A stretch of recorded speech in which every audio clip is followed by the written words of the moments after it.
Hi, my name is Rita, and welcome to my channel. I've created this channel after years of hesitation, but I want to share my love and passion for plants.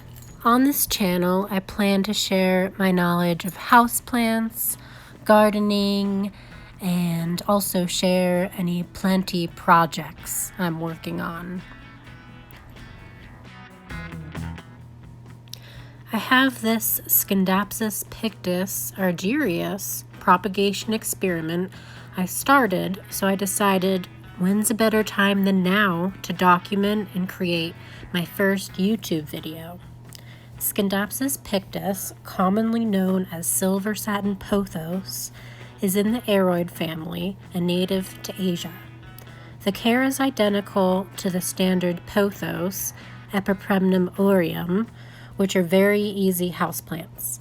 Silver satin pothos like bright, indirect light. I wait for the leaves to start to curl just a bit before I water the plant. I have had the mother plant since fall of 2018, so we've been living together for roughly a year and a half now.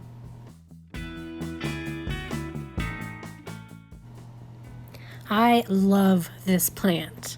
The silver spots that you see are actually teeny tiny reflective air pockets forming between the outer leaf layer and the inner leaf layer where chlorophyll is present. Scindapsus pictus varieties express a type of variegation called blister or reflective variegation. These air pockets create a shimmery, silvery appearance when light reflects off of them. I appreciate that this plant tells you when it needs water. It'll start to curl up just a bit, and then you can give it a nice drink, and it'll look great in no time.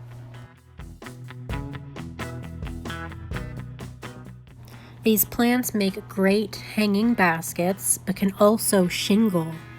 Here's a project from back in August 2019. It's not really shingling for me. I believe I don't have high enough humidity for it to do so, but it does look amazing on my wall. Oh my goodness, this was a really fun planty project. I did it with my now husband on our kitchen floor. We had a bowl of moist sphagnum. We had untreated cedar board that we cut about 18 inches long. We used some fishing line and we just wrapped and wrapped and wrapped the moist sphagnum onto it until it was pretty anchored down. Then we added the rooted Scindapsus pictus cutting on top of the moss, laid more moss on top of those roots, and I secured them with more fishing line as well as those pins that come with the moss pole and some hemp tied around. It looks nice when it's hydrated, but I feel like I have to water it like every couple of days because it's just in moss. It dries out pretty fast. When I go on vacation, I'll put a Ziploc bag around the base of the plant, and that helps it for about a week. This is how I water my plant. I'll put it into a bowl of water for maybe a half an hour or so, and it'll look good for the next day or so, but it dries out way too fast for my comfort. I think next time I'll put it in a container or pot of some sort, and then put the plank of wood inside that pot, or mount the pot to the plank of wood.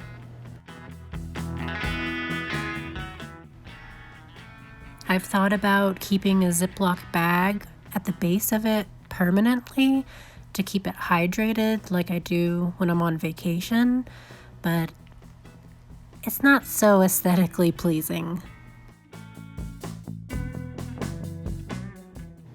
Alright, let's get started on the project.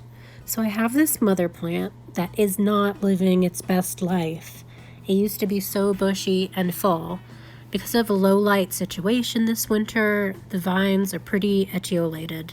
It has long internodes, small leaves, and even leafless areas on the vines.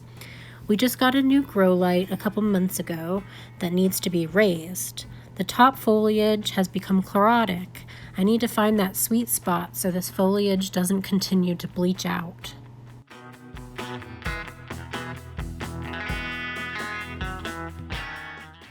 It's time to give this plant a haircut.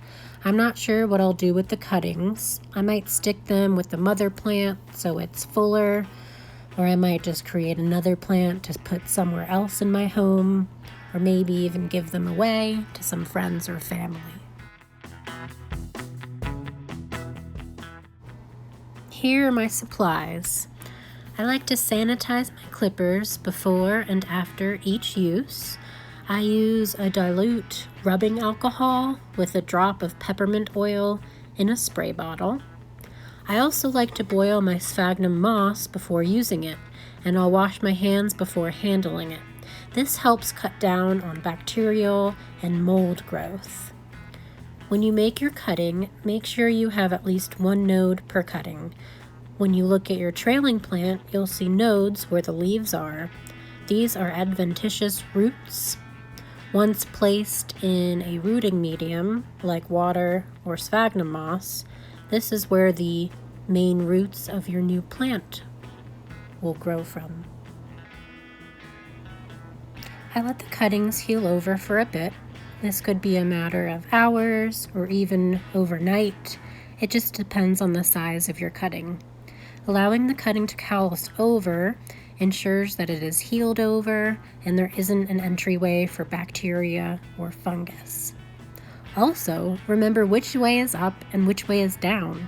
You don't necessarily need leaves to root a cutting, but it helps. You'll be more successful if you have at least 2 nodes in the water or moss or whatever you're using to propagate your cuttings. I'm just going to do 1 node per cutting for this experiment. In most plants, usually the top growth cutting has the fastest rooting rate because of the amount of hormone present in the top of that cutting.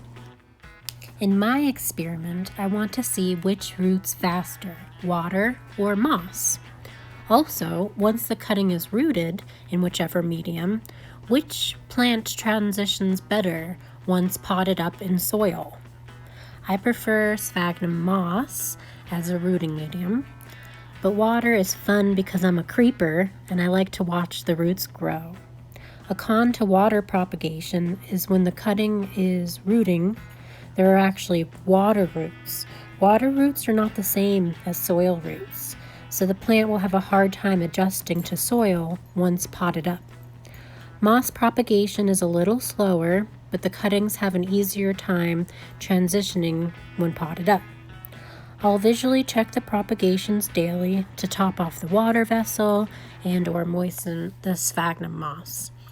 I don't uproot the moss propagations often because I don't want to disturb the roots.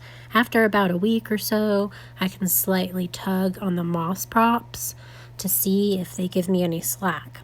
That way I know they're starting to root.